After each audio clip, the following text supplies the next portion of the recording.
ఓం నమో వెంకటేశాయ.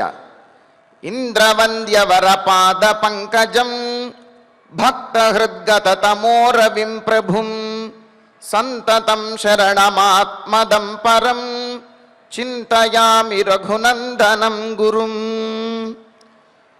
ఇంద్రాది సమస్త దేవతలచే పూజింపబడువాడు, అజ్ఞానము అనేటటువంటి చీకటిని తొలగించి జ్ఞానాన్ని ప్రసాదించేటటువంటి భాస్కరుడు, శరణాగత వత్సలుడు అయినటువంటి శ్రీరామచంద్రునికి నమస్కరిస్తూ తదభిన్న స్వరూపుడైనటువంటి ఆ శ్రీనివాసుని యొక్క దయా విశేషం చేత సమస్త మానవాళికి ధర్మ తత్పరతను సకల కార్యసిద్ధిని చేకూర్చాలన్నటువంటి సంకల్పంతో తిరుమల తిరుపతి దేవస్థానం వారు నిర్వహిస్తున్నటువంటి శ్రీమద్ రామాయణం అయోధ్యాకాండ ప్రవచన పారాయణ కార్యక్రమంలో నేటికి మనం 422వ రోజులోకి ప్రవేశించాం.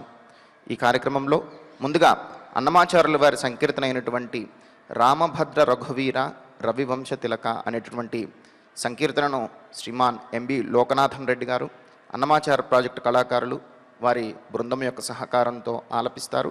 శ్రవణం చేద్దాం. ఓం నమో వెంకటేశాయ.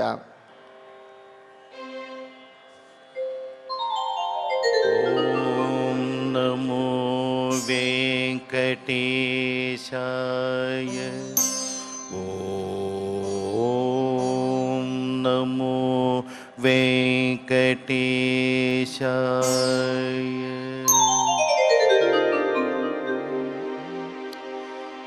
రామా శ్రీరామా అయోధ్య రామా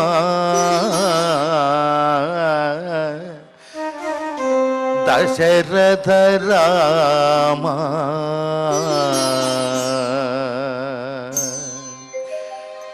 రామభద్ర రఘువీర రవివంశ తిలక రామభద్ర రఘువీర రవివంశ తిలక నీ నామమే కామధేనువు. నమో నమో రామభద్ర రఘువీర రవివంశ తిలక నీ నామమే కామధేనువు. నమో నమో రామభద్ర రఘువీర.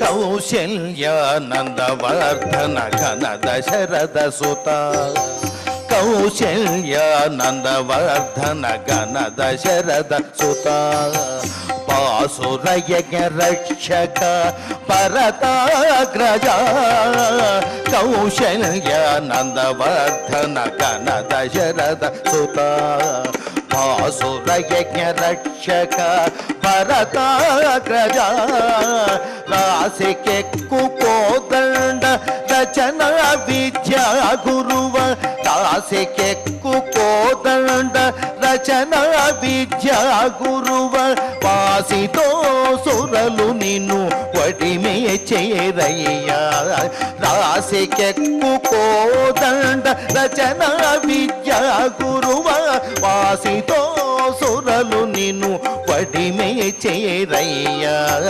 రామభద్ర రఘువీర రవివంశ తిలక నీ నామమే కామధేనువు.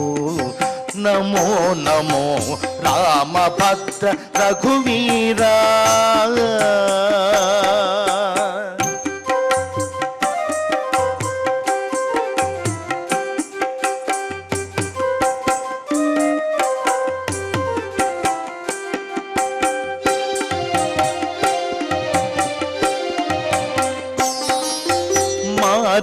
మారీచసుబాహు మదనా తటకాంతక మారీచసుబాహు మదనా తటకాంతక దారుణ వీరశేఖర ధర్మపాలక మారీచసుబాహు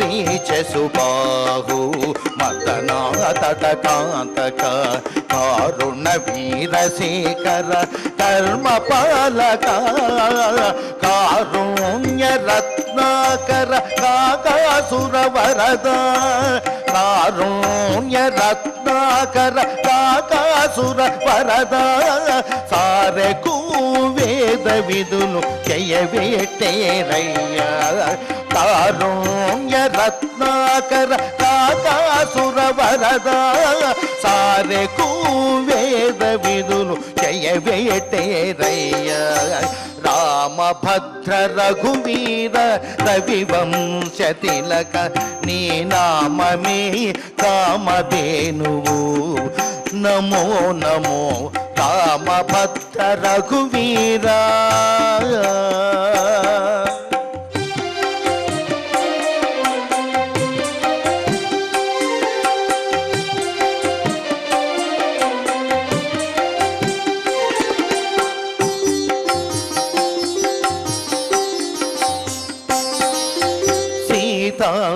రమణ రాజశేఖర శిరోమణి సీతారమణ రాజశేఖర శిరోమణి భూతల పుటయోధ్య పుర నిలయ సీతారమణ రాజశేఖర శిరోమణి భూతల పుటయోధ్య పుర నిలయ ఈతల శ్రీ వెంకటాద్రి నిరవైన రాఘవా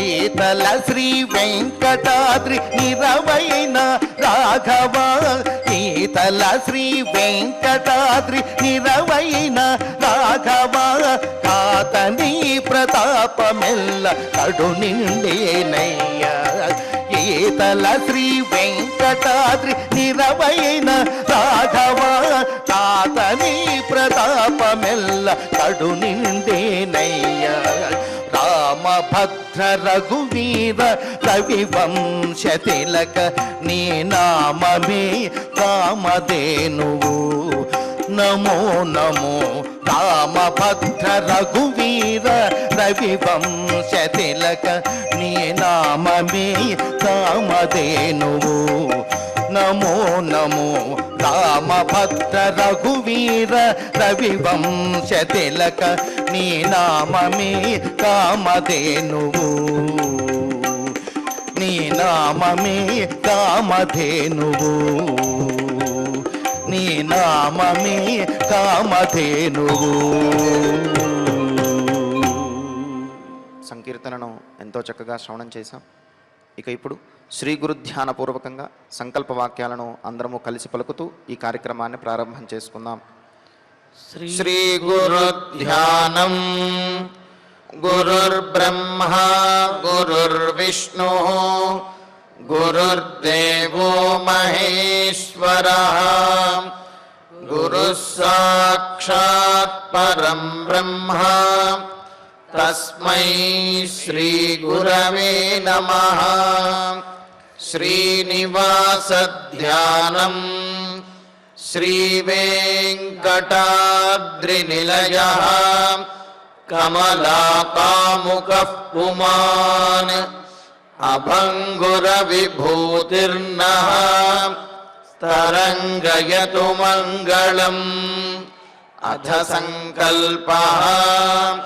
శ్రీమదాదివరాహక్షేత్రే విరాజమానస్య శ్రీ పద్మావతీ జానేః అఖిలాండకోటి బ్రహ్మాండ నాయకస్య శ్రీరామచంద్ర రూపాంతరస్య భగవతః శ్రీ వెంకటేశ్వర స్వామినః సన్నిధౌ హనుమత్ సీతా లక్ష్మణ భరత శత్రుఘ్న పరివార సమేత శ్రీరామచంద్ర పరబ్రహ్మణః పరిపూర్ణానుగ్రహేణ అస్మిన్ భువనే సమస్తాధివ్యాధీనాం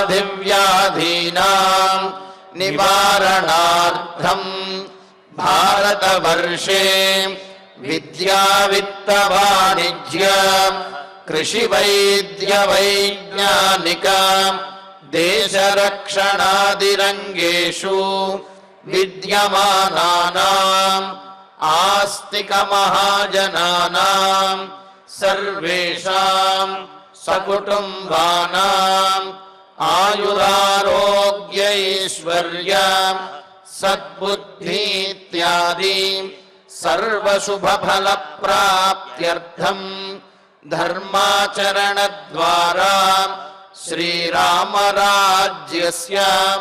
పునర్వ్యవస్థాపనార్థం ఉద్యోగార్థినాం సముచితోద్యోగ ప్రాప్త్యర్థం దంపతీనాం అనుకూల దాంపత్య సిద్ధ్యర్థం సంతానస్య పితృవాక్య పరిపాలనానుకూల బుద్ధి ప్రచోదనార్థం సకల కార్య సిద్ధ్యర్థం గో సంరక్షణార్థం చ శ్రీమద్వాల్మీకి రామాయణే అయోధ్యాకాండే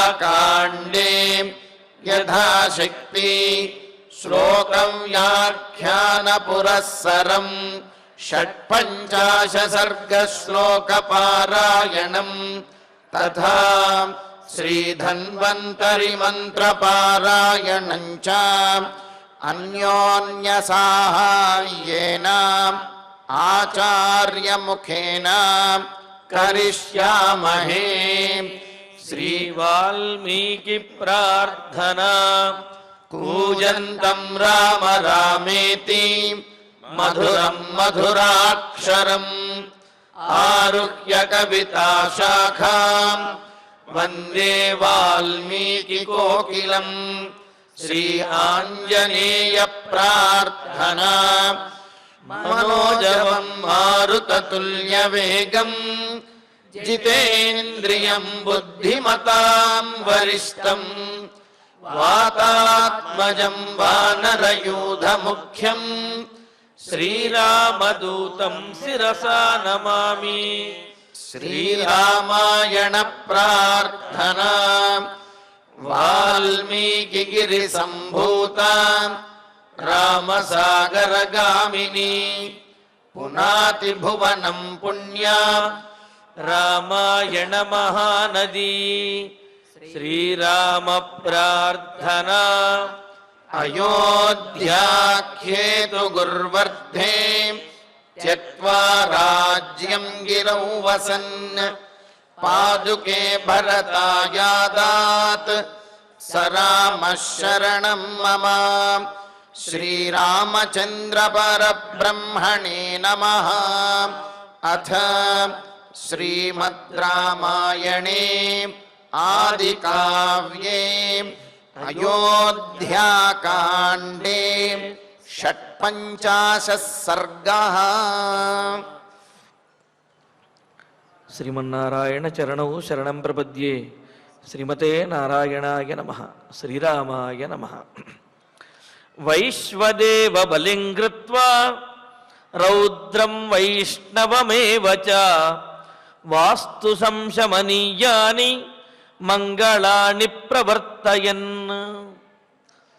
చిత్రకూట పర్వత ప్రాంతానికి వచ్చి అక్కడ పర్ణశాలను నిర్మించుకుని మరి ఆ పర్ణశాలలో ప్రవేశించడం కోసమని వాస్తు శమనాన్ని అంటే వాస్తు శాంతిని చేసుకుంటూ ఆ అగ్నిహోత్రుణ్ణి శాంతిపరుస్తూ జప హోమ తర్పణాదులతోటి పూజలతోటి ఆ వాస్తుదేవతలందరినీ కూడా సంతృప్తిపరుస్తూ ఉన్నారు. మనం చెప్పుకున్నాం కదా,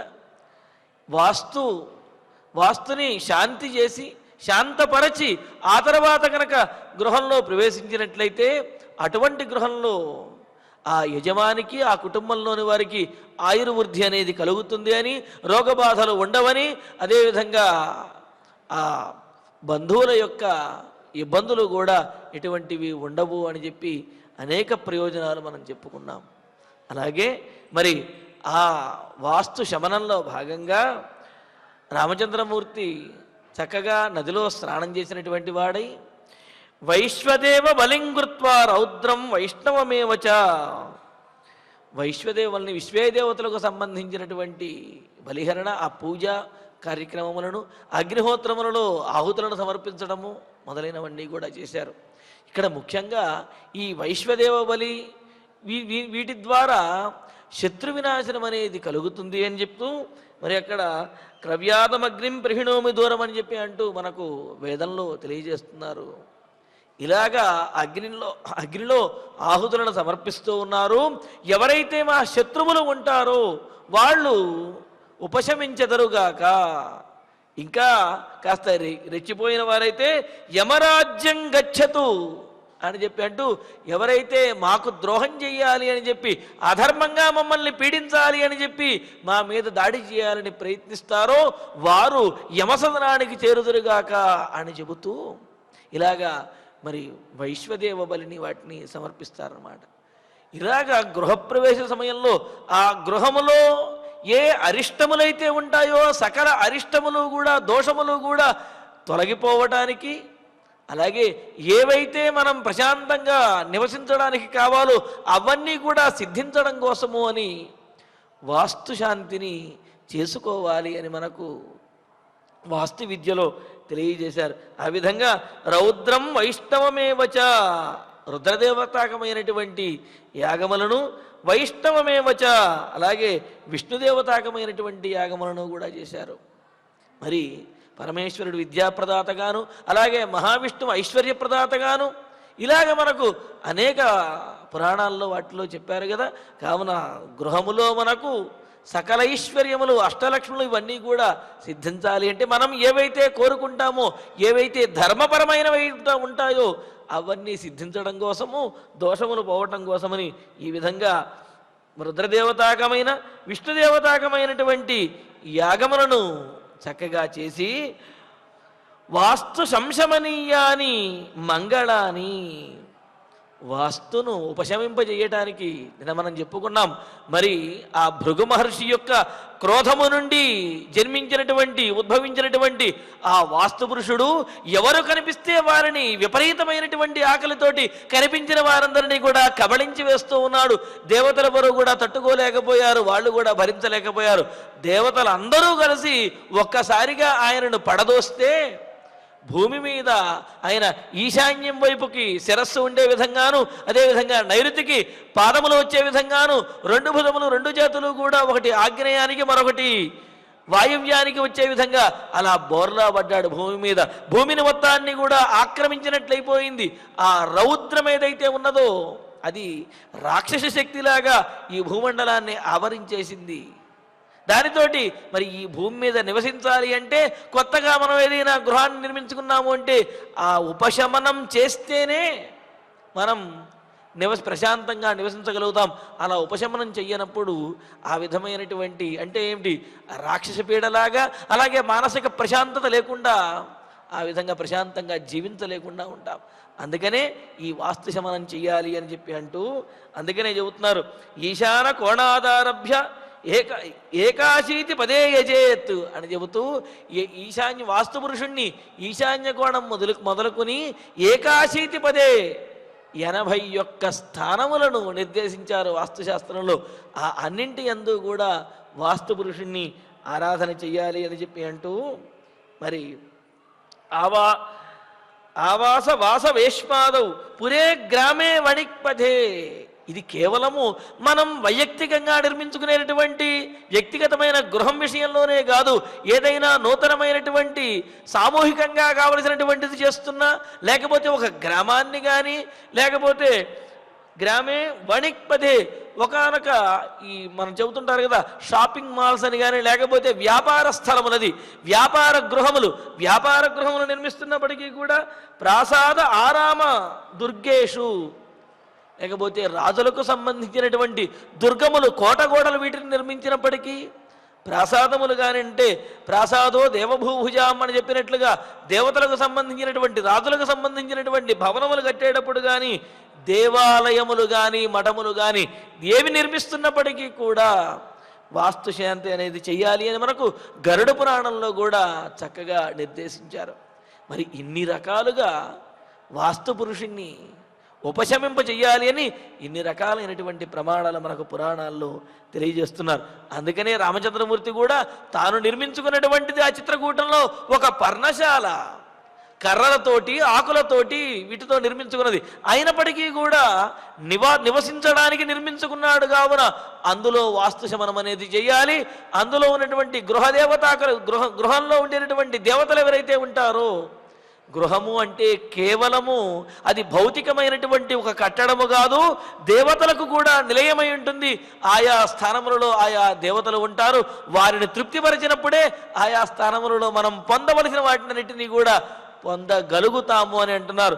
అందుకనే గృహము కూడా దేవాలయంగానే చూసుకోవాలి, పవిత్రంగా చూసుకోవాలి అని చెప్పి అంటారు. అందుకనే ఇక్కడ వాస్తు సంశమనీయ అని వాస్తుదేవతను ఉపశమింపజేయటానికి, శాంతి చేయడానికి కావలసినటువంటి మంగళకరమైనటువంటి ఆ పూజా కార్యక్రమాలు, హోమములు చేస్తూ అలాగే పుణ్యాహవాచనము, శాంతివాచనము వాస్తుదేవతలకు, ఆ తదధిష్టాన దేవతలకు, పరివార దేవతలకు కూడా బలిప్రదానములు ఇవన్నీ కూడా సమర్పిస్తూ ప్రవర్తయన్ జపంచ న్యాయతః కృత్వా స్నానం నద్యాం యథావిధి. మరి వాస్తుహోమం చేసిన తర్వాత స్నానం చేయాలనే విషయాన్ని కూడా మనం చెప్పుకున్నాం. జపంచ న్యాయతః కృత్వా స్నానం నద్యాం యథావిధి పాప సంశమనం రామః చకార బలిముత్తమం అని అంటూ న్యాయసహ నియమానుసారంగా ఏ క్రమంలో అయితే శాస్త్రము చెప్పబడిందో అదే క్రమంలో జపం కృత్వా ఆయా దేవతలను ఉద్దేశించి మంత్ర జపములను చేసి యథావిధి నద్యాం స్నాత్వా విధిని అతిక్రమించకుండా శాస్త్రంలో చెప్పిన విధంగా నదిలో స్నానం చేసి, ఎందుకని అంటే ఈ విధంగా ఈ శాంతులను చేసిన తర్వాత తత సర్వౌషధీ స్నానం యజమానస్య కారయేత్ అని మనకు స్మృతులు తెలియజేస్తున్నాయి. సర్వౌషధులతో కూడినటువంటి స్నానాన్ని చేయాలి అని చెప్పి అన్నారు. మరి అక్కడ ఓషధులు ప్రత్యేకంగా తెచ్చుకోవలసిన అవసరం లేదు. ఎందుకంటే ఆ పర్వత ప్రాంతములలో ప్రవహించేటటువంటి నదులలో సకలములైనటువంటి ఓషధులు కూడా ఉంటాయి. కావున రామచంద్రమూర్తి అక్కడ నదిలో స్నానం చేశాడు. నదిలో స్నానం చేసి నద్యాం స్నాత్వా పాపశమన సంశమనం, పాపములను శాంతింపజేసేటటువంటి, ఇక్కడ పాపములు అని అంటే ఆ గృహంలో మనం ప్రవేశించకుండా అక్కడ పాపాలు ఎలా ఉంటాయి అండి అంటే, ఆ ప్రాంతంలో పూర్వం జరిగినటువంటి పాపాలు ఏమైనా ఉండొచ్చు. అందుకని గృహదోష, వాస్తుదోష, శల్యదోష ఇలా అనేకమైనటువంటి దోషములన్నీ కూడా ఉపశమించడం కోసము. అంతేకాదు పంచసూనా గృహస్థస్య చుల్లీ పేషణ్యవస్కర ఖండనీ చోదకుంభశ్చ బధ్యతే యాస్తు వాహయన్. గృహస్థుడు పొయ్యిని, అలాగే చేట, గృహోపకరణమైనటువంటి కుండ, చీపురు, కత్తిపీట మొదలైన రోలు, రోకలి, జలకుంభము వీటిని తమ పనుల కోసం వినియోగించుకోవటం ద్వారా వీటిని వినియోగించుకుని, అదేవిధంగా కొన్ని సందర్భములలో తెలిసి తెలియక ఏదైనా జీవహింస కూడా చేయవచ్చును. జీవహింస అంటే ప్రత్యేకంగా అని కాదు, చీమలకు కానీ లేకపోతే మిగతా వాటికి కానీ, కీటకములకు కానీ వీటన్నిటికీ కూడా అపాయాన్ని చేయవచ్చును. కావున వీటన్నిటిని వినియోగించడం ద్వారాను వీటన్నిటి ద్వారా కొంత అపాయాన్ని కూడా కలిగించే అవకాశం ఉన్నది. కావున కొంత పాపాన్ని గృహస్థుడు పొందుతూ ఉంటాడు. ఆ విధంగా పొందిన పూర్వం ఆ ప్రాంతంలో అక్కడ ఆ భూమి యందు అక్కడ జరిగినటువంటి పాపమును తొలగటం కోసము ఇకపైన గృహస్థుని యొక్క పాపములు ఏవైతే ఉన్నాయో అవన్నీ కూడా ఉపశమించడం కోసము అని చెప్పి ఉత్తమం బలిం చకార. సకల దేవతలు, గృహాధిష్టాన దేవతలు ఎవరెవరైతే ఉంటారో వారందరికీ కూడా సముచితంగా బలిప్రదానములను, ఆ నివేదనలను సమర్పించాడు రామచంద్రమూర్తి. మరి అలా సగం సమర్పించిన తర్వాత వేదిస్థల విధానాన్ని చైత్యాన్యాయతనాని చ ఆశ్రమస్యానురూపాణి స్థాపయామాస రాఘవ. రామచంద్రమూర్తి రఘువంశవర్ధనుడైనటువంటి వాడు, రఘువంశానికి వన్నెదిచ్చేవాడైన ఆ రాముడు వేదిస్థల విధానాన్ని ఆయా దేవతలను ఆవాహన చేయటం కోసము ఆయా వేదికలను ఏర్పాటు చేస్తాం. వేది పరిష్కృత భూమి అని చెప్పి అమరకోశం చెబుతున్నది. అంటే దేవతలను ఆవాహన చేయటం కోసము సంస్కరించి ఏర్పడినటువంటి, చతురస్రంగా ఏర్పడినటువంటి మండలం ఏదైతే ఉందో దానిని వేది అని చెప్పి అంటారు. ఈ విధంగా చతురస్రంగా ఏర్పాటు చేసినటువంటి దాన్ని హోమకుండాన్ని కూడా వేది అని చెప్పి అంటారు. ఇలాగా దేవతల కోసం చతురస్రంగా ఏర్పాటు చేసినటువంటి సంస్కరించబడినటువంటి స్థలం వేది అని. అటువంటి వేదిని ఏర్పాటు చేసి చైత్యాన్ని, మరి ఈ వాస్తు శమనంలో గృహదేవతలలో అనేక మంది ఉన్నారు అనుకుంటూ అందులో దేవతలు, యక్షులు, గంధర్వులు, అదేవిధంగా కొంతమంది రాక్షసులు కూడా ఉన్నారనే విషయాన్ని మనం అనుకున్నాం. నిరుతి, సిరి, అదేవిధంగా మనం అనుకున్నాం నిరుతి, పూతన, పాపరాక్షసి అని ఇలాగా కొంతమంది వారు కూడా ఉన్నారు. వారి కోసమనే కదా ఐణీయం మాంసం అని చెప్పి అంటూ ఆ మాంసాహారాన్ని కూడా కొంతమంది కోసమని ఏర్పాటు చేశారు అని చెప్పి చెప్పుకున్నాం కదా. అలాగే ఇక్కడ చైత్యాన్ని, ఆయతనాన్ని, గంధర్వులు మొదలైనటువంటి వారు ఉండేటటువంటి వేదికలు, ఆయతనాన్ని, విష్ణువు మొదలైనటువంటి వారు ఉండేటటువంటి స్థలములను కూడా చైత్యాన్ని, ఆయతనాన్ని, అనురూపాణి, అలాగే ఆయతనం అంటే అగ్నిహోత్రశాలలు అని కూడా చెబుతున్నారు. గృహములో మరి ప్రతిరోజు కూడా అగ్నిహోత్రమును చెయ్యటం కోసం, నిత్యాగ్నిహోత్రం చెయ్యటం కోసమని అగ్నిహోత్రానికి కూడా ఒక శాల అనేది ఏర్పాటు చేయాలి కదా. ఏ విధంగా అయితే మనం ఇప్పుడు పూజా మందిరాన్ని ఏర్పాటు చేసుకుంటున్నామో అదేవిధంగా నిత్యాగ్నిహోత్రులు ఎవరైతే ఉంటారో వారు ఆ అగ్నిహోత్రాన్ని చేయటం కోసమని చెప్పి అగ్నిహోత్రశాలను కూడా ఏర్పాటు చేస్తారు. అలాగే ఆయా సందర్భములలో హోమములను, యజ్ఞములను చేయడానికి కూడా అగ్నిహోత్రశాలను ఏర్పాటు చేసుకుంటారు. అలాగే అనురూపాన్ని, తగినటువంటి ఆశ్రమానికి తగిన విధంగా స్థాపయామాస, మంత్రపూర్వకంగా ఆయా దేవతలను ఆహ్వానిస్తూ ఆయా వేదికలను, అగ్నిహోత్రశాలలను కూడా చక్కగా రామచంద్రమూర్తి కల్పించాడు. కల్పించి వన్యైర్మాల్యై ఫలైర్మూలై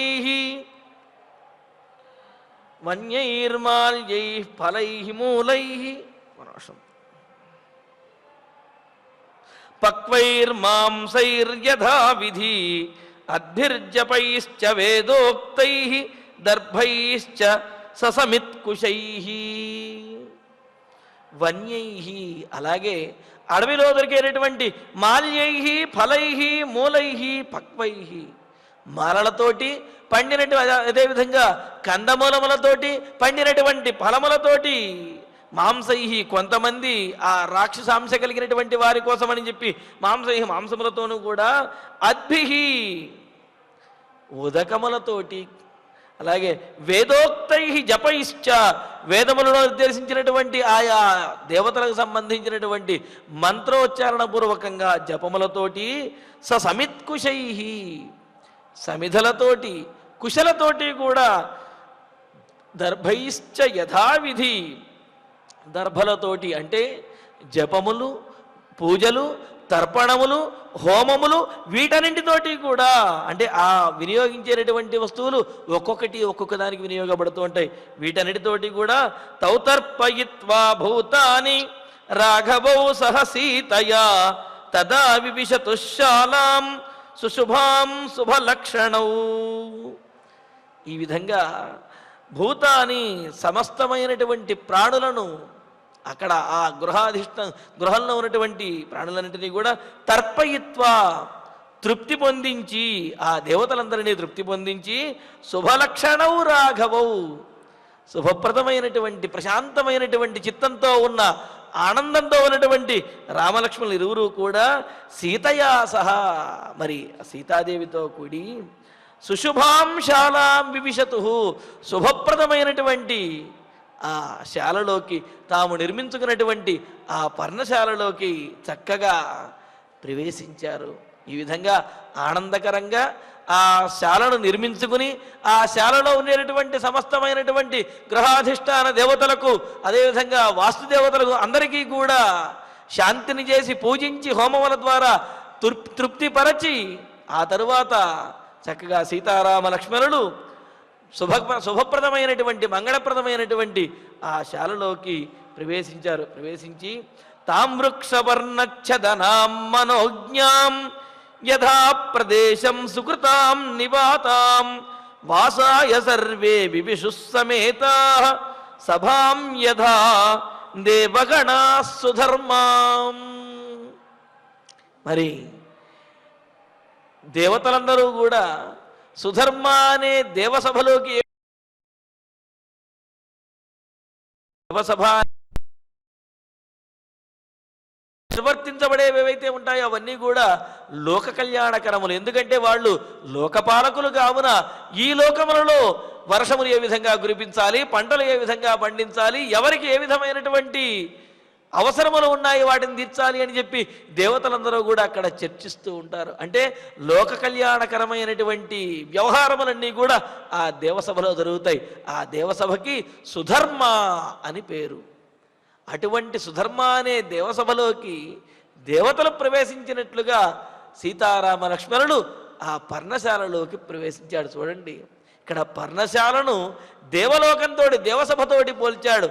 ఆనందంగా కనుక ఉన్నట్లయితే పర్ణశాలలోనైనా సరే స్వర్గాన్ని చూడగలుగుతారు.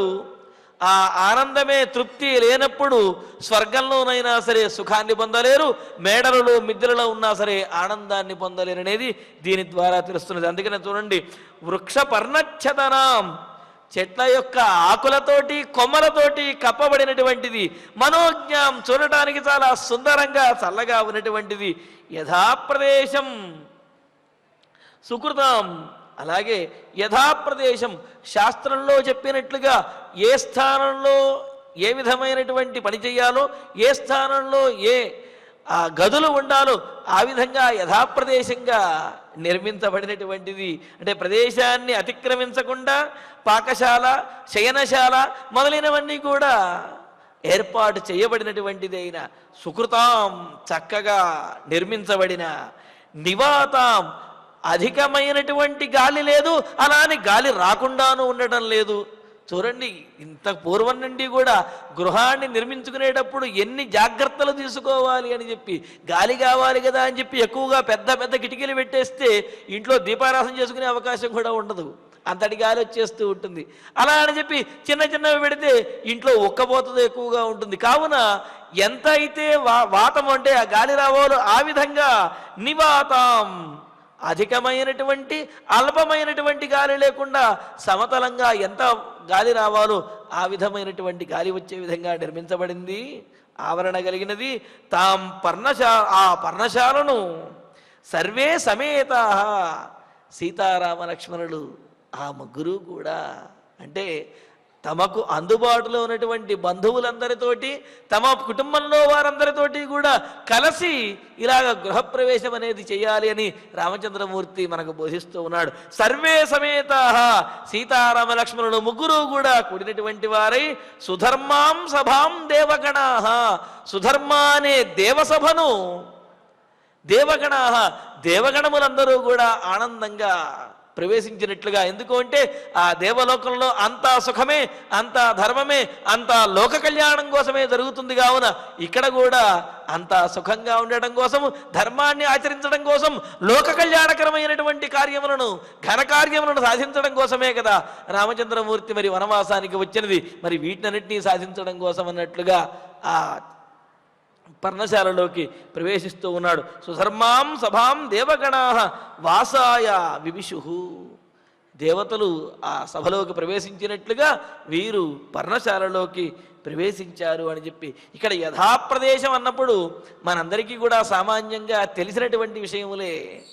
ఐశాన్యాం దేవతాగేహం పూర్వస్యాం స్నానమందిరం ఆగ్నేయాం పాకసతనం శయనం దక్షిణే న్యసేత్ శస్త్రగేహం నైరుత్యాం పశ్చిమే భోజనాలయం అని చెప్పిలాగా వాస్తు విద్య అనే గ్రంథంలో చెప్పినట్లుగా ఈశాన్య దిక్కులో భగవంతుణ్ణి ఆరాధించడం కోసం దేవతాగృహము, అలాగే పూర్వం దిక్కులో అంటే తూర్పు దిక్కున స్నానగృహము, అలాగే ఆగ్నేయంలో వంటశాల, దక్షిణంలో శయన మందిరము, నైరుతిలో శస్త్రములు ఉంచడం కోసమని చెప్పి పశ్చిమంలో భోజనాలయము, వాయవ్యాం ధాన్య సదనం వాయువ్య దిక్కులో ధాన్యములు, అంతే కదా గృహము అంటే ఏమిటి? గృహ్ణాతి ధాన్యాదికం ఇది గృహం. ధనధాన్యములన్నింటినీ కూడా గ్రహించేది, దానినే గృహము అని అన్నారు.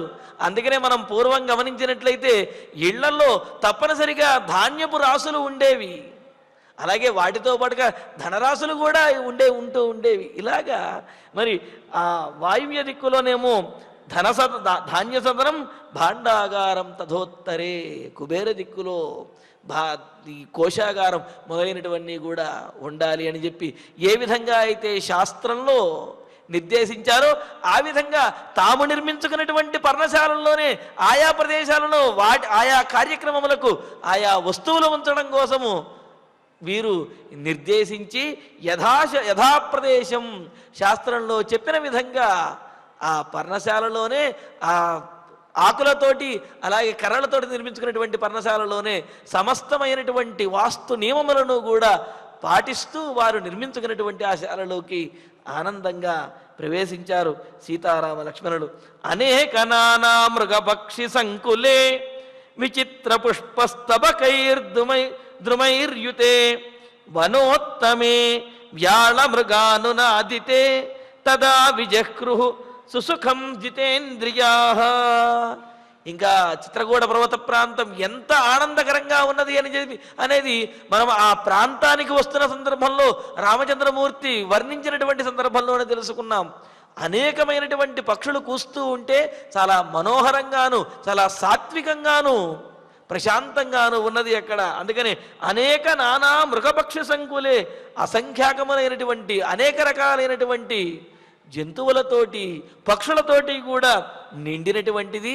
మరి అన్ని రకాల జంతువులు పక్షులు ఉన్నాయంటే ఆ ప్రాంతము చల్లగాను, అదేవిధంగా ఆహారం దొరికే విధంగాను, నీరు ఆహారం ఇవన్నీ కూడా లభించే విధంగా ఉన్నది అని తెలుస్తున్నది, ఆనందకరమైనది అని తెలుస్తున్నది. విచిత్ర పుష్పస్తబకై ద్రుమై యుతే, చిత్ర విచిత్రములైనటువంటి పుష్పములు పూస్తూ పుష్పములు ఫలములు కూడా విరగబూశాయి, విరగ కాశాయి అని మనం చెప్పుకున్నాం. అంటే ఆ చెట్లన్నీ కూడా పుష్పముల యొక్క భారముతోటి ఫలముల యొక్క భారముతోటి కిందికి వంగిపోయాయిట. అంతగా ఆ పుష్పములు ఫలములు కూడా అక్కడ వస్తూ ఉన్నాయి. వాటన్నిటితోటి కూడినటువంటిది.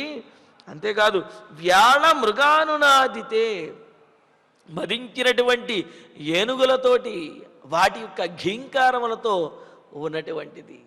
మరి జంతువులకి చక్కగా ఆహారము నివాసము ఇవన్నీ కనుక లభించినట్లయితే ఆనందంతో అవి కేరింతలు కొట్టినట్లుగా నాదం చేస్తూ ఉంటాయి కదా. అలాగా వ్యాళ మృగానునాదితే, గజములు మృగములు వాటి యొక్క శబ్దములతోటి ప్రతిధ్వనిస్తున్నటువంటిది అయిన వనోత్తమే, ఉత్తమమైన ఆ చిత్రకూట పర్వత ప్రాంతంలోని వనములో తదా అప్పుడు జితేంద్రియా సుసుఖం విజహ్రుహు, జితేంద్రియులైనటువంటి ఆ సీతారాములు చాలా సుఖంగా విహరించారు అని చెప్పి అన్నారు. అక్కడ అనేకమైనటువంటి చెట్లు వనములు అలాగే ఆ నదులు, ఆ ప్రాంతములలో సీతారాములు చాలా ఆనందంగా ఏకాంతంలో విహరిస్తూ ఉన్నారు. ఏకాంతంలో విహరించారు కదా, అదేదో శారీరకమైనటువంటి కామపరమైనటువంటి ఈ సుఖములు అనుకుంటే అది పొరపాటు. అందుకని అటువంటి సందేహం లేకుండా ఉండటం కోసమే జితేంద్రియాహ, ఇంద్రియములను జయించినటువంటి వారు ఇంద్రియములను అదుపులో ఉంచుకునే ఆనందంగా ఉన్నారు అని. అంటే ఆనందపడటానికి కేవలము కామసుఖమే కాదు, మాటల ద్వారాను అదేవిధంగా వారి యొక్క ఆ చేష్టల ద్వారాను సరదాగా కూడా ఆనందాన్ని గడపవచ్చు అనేది చెబుతున్నారు. అందుకని జితేంద్రియాహారం అనడం ద్వారా పుష్పోపచయము, ఆయా పుష్పములను వాటిని చూస్తూ వాటిని కోసుకోవటము, ఆ పళ్ళను గ్రహించడము, అలాగే మాట్లాడుకోవటము, జలక్రీడలు ఆడటము, వీటితోటి వాళ్ళు చాలా సుఖంగా ఆనందంగా ఆ ఏకాంత ప్రదేశంలో సీతారాములు విహరిస్తూ ఉన్నారు అన్నారు. సురమ్యమాసాద్యతు చిత్రకూటం నదీంచతాం మాల్యవతీం సుతీర్థాం ననందహృష్టో మృగపక్షిజుష్టాం జహౌ చ దుఃఖం పురవిప్రవాసాత్. మరి జితేంద్రియులుగా ఉంటూ, ఎందుకని ఇక్కడ జితేంద్రియులుగా అని ప్రత్యేకంగా చెప్పారు అంటే, వనవాస దీక్షలో వారు బ్రహ్మచర్యము అధశయ్య మరి ఈ నియమములన్నీ కూడా పాటిస్తామనే విషయాన్ని రామచంద్రమూర్తి కూడా బయలుదేరేటప్పుడే చెప్పాడు. పైగా వనవాస దీక్షలో ఆ నియమములన్నీ కూడా పాటించాలనే విషయం ఉన్నది. అందుకనే వారు ఆనందిస్తున్నారు తప్ప ఇతరములైనటువంటి వ్యవహారములేవి కూడా ఇక్కడ లేవు. కామమునకు ప్రసక్తి అనేదే లేదు అని చెప్పి అన్నారు. అంటే కేవలము కామాన్ని పక్కన పెట్టి అయినా సరే ఎంతో ఆనందంగా జీవించవచ్చును ఎన్ని సంవత్సరములైనా అనే విషయాన్ని సీతారాములు వారి యొక్క ప్రవర్తన ద్వారా తెలియజేశారు. ఇంకా అరణ్యకాండలో చెబుతారు, వాళ్ళు గోదావరి తీరంలో రాత్రిపూట కూర్చుని మాట్లాడుకుంటూ ఉంటే తెల్లవారిపోయేదిట. అలా తెల్లవారే వరకు ఏం మాట్లాడుకునేవాళ్ళు, ఎంతసేపు మాట్లాడుకునేవాళ్ళు, అలా మాట్లాడుకుంటూ ఉండేవాళ్ళు, సమయం తెలిసే కాదుట. కిమపి కిమపి మందం మందమాసక్తి యోగాత్ అవిరళిత కపోలం జల్పతోరక్రమేణ అశిథిల పరిరంభ వ్యాపృతైకైక దోష్ణో అవిదిత గతయామా రాత్రిరేవ వ్యరంసీత్. ఆ రాత్రి అంతా కూడా వాళ్ళు ఆనందంగానే గడిపేశారు, సమయం తెలియలేదుట. చాలా దగ్గరగా కూర్చుని గుసగుసలాడుకుంటూ వాళ్ళు మాట్లాడుకుంటూ ఉంటే మరి సమయమే తెలిసేది కాదుట. అలాగా అడవిలో ఆ వనవాసంలో సీతారాములు ఎంతో ఆనందంగా గడిపారు. అంటే వనవాసం అనేది కష్టమైనప్పటికీ కూడా ఇష్టమైనటువంటి వారితో ఇష్టంగా భావించి కనుక చేసినట్లయితే అది కూడా సుఖాన్ని ఆనందాన్ని ఇస్తుందని వీరి ప్రవర్తన ద్వారా వారు పొందినటువంటి ఆనందం ద్వారా మనకు తెలుస్తున్నదనమాట. అందుకనే సురమ్యం చిత్రకూటం, మిక్కిలి రమ్యమైనటువంటి చాలా అందమైనటువంటి ఆ చిత్రకూట పర్వతాన్ని మృగపక్షి జుష్టాం, మృగముల చేత పక్షుల చేత అనేకమైనటువంటి జింకలు, అనేకమైన కోయిలలు, నెమళ్ళు మొదలైనటువంటి పక్ష జాతుల చేత కూడినటువంటిది. సుతీర్థం, మంచి తీర్థములు కలిగినటువంటిది. ఎందుకు అంటే పక్షులు కానీ మృగములు కానీ లేకపోతే తపస్సులు చేసుకునే మహర్షులు కానీ ఇటువంటి ప్రదేశంలోనే ఉంటారు. ఇంకో విశేషం ఏమిటంటే మహాత్ములు ఎక్కడైతే ఉంటారో అక్కడ ఆయా ప్రదేశములు ఈ విధంగానే ఉంటాయి అని కూడా మనకు శాస్త్రం తెలియజేస్తున్నది. అందుకనే మహాభారతంలో కూడా ఆ విరాట పర్వంలో పాండవులు అజ్ఞాతవాసం చేస్తూ ఉంటే పాండవులు ఎక్కడ ఉండి ఉంటారు అనే దానికి సందేహం వచ్చినప్పుడు అప్పుడు భీష్మాచార్యుల వారు అదేవిధంగా ఒకానొక సందర్భంలో శ్రీకృష్ణ పరమాత్మ కూడా అంటారు, ఏ దేశమైతే సస్యశ్యామలంగా పాడి పంటలతో తొలతూగుతూ ఉంటుందో ఆ దేశంలోనే పాండవులు అజ్ఞాతవాసం చేస్తున్నారు అని చెప్పి మనం భావించవచ్చు అన్నారు. ఎందుకు అంటే మహాత్ములు ధర్మానికి కట్టుబడినటువంటి వారు ఎక్కడైతే ఉంటారో ఆ ప్రదేశం అనేది సస్యశ్యామలంగా పాడి పంటలతోటి జీవులకు అనుకూలంగా అది తొలతూగుతూ ఉంటుందన్నమాట. మరి ఈ చిత్రకూట పర్వత ప్రాంతంలో అనేక మంది మహర్షులు అక్కడ తపస్సు చేస్తూ ఉన్నారు. మరి వారికి అనుకూలంగా ఉన్నది, వారు రావటం వల్ల మరింత జీవులన్నిటికీ అనుకూలంగా ఉన్నటువంటిదైన ఆ చిత్రకూట పర్వతం సుతీర్థం, చక్కటి తీర్థములు కలిగినటువంటిది. తాం ఆ చిత్రకూట పర్వత ప్రాంతంలో ఉన్న మాల్యవతీం నదీం, మాల్యవతి అనే నదిని చేరుకుని హృష్ట బాగా ఆనందించినటువంటి వారి ననంద, సీతారాములు చక్కగా ఆనందంగా అక్కడ జలక్రీడలాడుతూ అలాగే స్నాన సంధ్యావందనాదులన్నీ కూడా అక్కడే నిర్వర్తించుకుంటూ వాళ్ళు ననంద ఆనందంగా ఉన్నారు. పురవిప్రవాసాత్ జనితం దుఃఖంచ జహౌ, అయోధ్యానగరాన్ని విడిచి వచ్చేశాము అనే బాధ ఏదైతే ఉంటుందో ఆ బాధను కూడా విడిచిపెట్టేశారు. వాళ్ళు చక్కగా అన్ని బాధలన్నీ కూడా మరిచిపోయి అయోధ్యని వీడి వచ్చాము, పట్టాభిషేకం ఆగిపోయింది, ఇటువంటి ఆలోచనలు ఏమీ లేవు. అవన్నీ ఆలోచనగా ప్రకృతం అంటే అప్పుడు జరుగుతున్నటువంటి దాన్ని ఆనందించడమే వారి యొక్క ఆ ప్రవర్తనలో మనకు కనిపిస్తున్నది. అంతేగాని జరిగిపోయిన దాన్నే మరలా తవ్వుకుంటూ జరుగుతున్నటువంటి సుఖాన్ని కూడా విడిచిపెట్టేస్తే అదెటు మరలా ప్రాప్తించదు, ఉన్నటువంటిది కూడా లభించదు. ఇది మనం తెలుసుకోవలసినటువంటిది. అలాగ మరి ఇప్పుడు రామలక్ష్మణులు సీతారామలక్ష్మణులు అక్కడికి వచ్చిన తర్వాత ఆ సీతారాములు ఆ చిత్రకూట ప్రాంతంలో ఎంతో ఆనందంగా తాము అయోధ్యానగరాన్ని విడిచి వచ్చేసాము అనే దుఃఖాన్ని కూడా వదిలేసి హాయిగా వారక్కడ జీవిస్తూ కాలం గడుపుతూ ఉన్నారు. దీనితోటి మనకు 56వ సర్గ పూర్తవుతున్నది. సురమ్యమాసాద్యతు చిత్రకూటం నదీంచతాం మాల్యవతీం సుతీర్థాం ననందహృష్టో మృగపక్షి జుష్టాం జహౌ చ దుఃఖం పుర విప్రవాసాత్. ఇప్పుడు ఆచార్యుల వారి ద్వారా శ్లోకాలను పారాయణం చేసుకుందాము.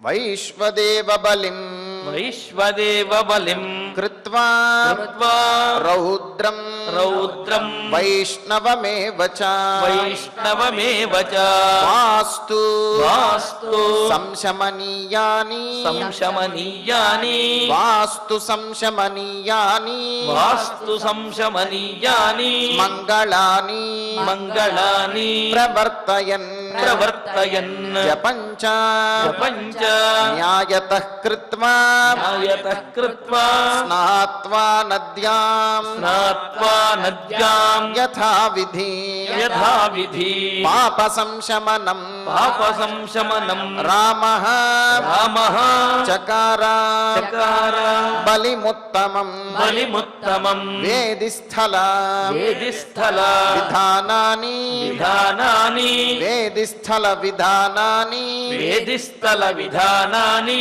చైత్యాని చైత్యాని ఆయతనాని చ ఆయతనాని చ ఆశ్రమస్య ఆశ్రమస్య అనురూపాణి అనురూపాణి స్థాపయామాస స్థాపయామాస రాఘవః రాఘవః వన్యైర్మాల్యైః వన్యైర్మాల్యైః ఫలైర్మూలైః ఫలైర్మూలైః పక్వైర్మాంసైః పక్వైర్మాంసైః యథావిధి యథావిధి అద్భిర్జపైశ్చ అభ్యుజ్యపైశ్చ వేదోక్తైః వేదోక్తైః దర్భైశ్చ దర్భైశ్చ ససమిత్కుశైః ససమిత్కుశైః తౌ తర్పయిత్వా తౌ తర్పయిత్వా భూతాని భూతాని రాఘవౌ రాఘవౌ సహ సీతయా సహ సీతయా తదా తదా వివిశతుశాలా వివిశతుశాలాం సుశుభాం సుశుభాం శుభలక్షణౌ శుభలక్షణౌ తాం వృక్షపర్ణచ్ఛదనాం తాం వృక్షవర్ణచ్ఛదనాం మనోజ్ఞా మనోజ్ఞాం యథా ప్రదేశం యథా ప్రదేశం సుకృతాం నివాతాం సుకృతాం నివాతాం వాసాయ సర్వే వాసాయ సర్వే విషు సమేతా విశుసమేతాః సభాం యథా సభాం యథా దేవగణాః సుధర్మా దేవగణాః సుధర్మాం అనేక నానా మృగా అనేక నానా మృగా పక్షి సంకులే పక్షి సంకులే అనేక నానా మృగ పక్షి సంకులే అనేక నానా మృగ పక్షి సంకులే విచిత్ర పుష్ప విచిత్ర పుష్ప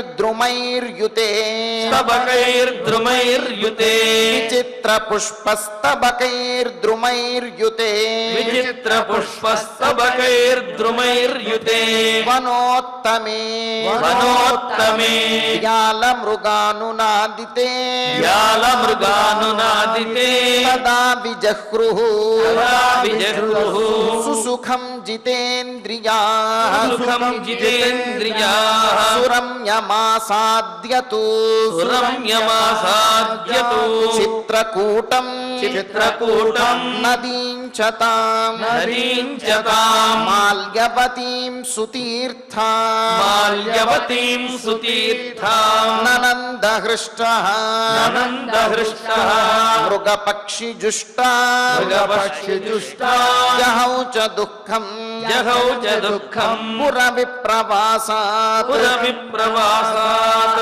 సురమ్యమాసాద్యతు చిత్రకూటం సురమ్యమాసాద్యతు చిత్రకూటం నదీంచతాం మాల్యవతీం సుతీర్థాం నదీంచతాం మాల్యవతీం సుతీర్థాం ననందహృష్టో మృగపక్షిజుష్టా అనందహృష్టో మృగపక్షిజుష్టా జహౌ చ దుఃఖం పురవిప్రవాసాత్ జహౌ చ దుఃఖం పురవిప్రవాసాత్ ఇత్యార్షే శ్రీమద్ రామాయణే శ్రీమద్ రామాయణే ఆదికావ్యే ఆదికావ్యే అయోధ్యాకాండే అయోధ్యాకాండే షట్పంచాశः సర్గः పంచాశः సర్గः ఫలశ్రుతి నుండి మంగళాంతం వరకు అందరము కలిసి పఠిద్దాం. ఫలశ్రుతి ఆయుష్యమారోగ్యకరం యశస్యం సౌభ్రాతృకం బుద్ధికరం సుఖం చ శ్రోతవ్యమేతన్నియమేన సద్భిః ఆఖ్యానమోజస్కరమృద్ధికామైః శ్రీరామచంద్ర పరబ్రహ్మణే నమః. అథ ధన్వంతరి ధ్యానం అచ్యుతానంత గోవింద విష్ణో నారాయణామృత రోగాన్మే నాశయాశేషాన్ ఆశు ధన్వంతరే హరే. ఆరోగ్యం దీర్ఘమాయుష్యం బలం తేజోధియం శ్రియం స్వభక్తేభ్యో గృహ్ణంతం వందే ధన్వంతరిం హరిం. ధన్వంతరేరిమం శ్లోకం భక్త్యా నిత్యం పఠంతి యే అనారోగ్యం న తేషాం స్యాత్ సుఖం జీవంతి తే చిరం. ఓం నమో భగవతే వాసుదేవాయ. ధన్వంతరయే అమృత కలశహస్తాయ వజ్రజలౌకహస్తాయ సర్వామయ వినాశనాయ త్రైలోక్యనాథాయ మహావిష్ణవే స్వాహా. ఓం వాసుదేవాయ విద్మహే సుధాహస్తాయ ధీమహి తన్నో ధన్వంతరి ప్రచోదయాత్. అథ నవగ్రహ ప్రార్థనా.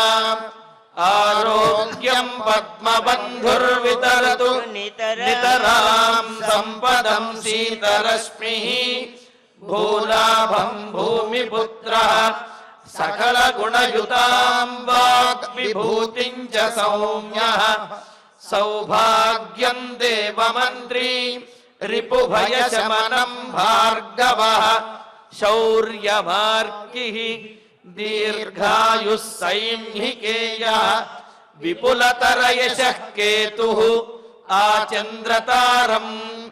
అరిష్టాని ప్రణశ్యంతు దురితాని భయాని చ శాంతిరస్తు శుభం మేస్తు గ్రహాః కుర్వంతు మంగళం.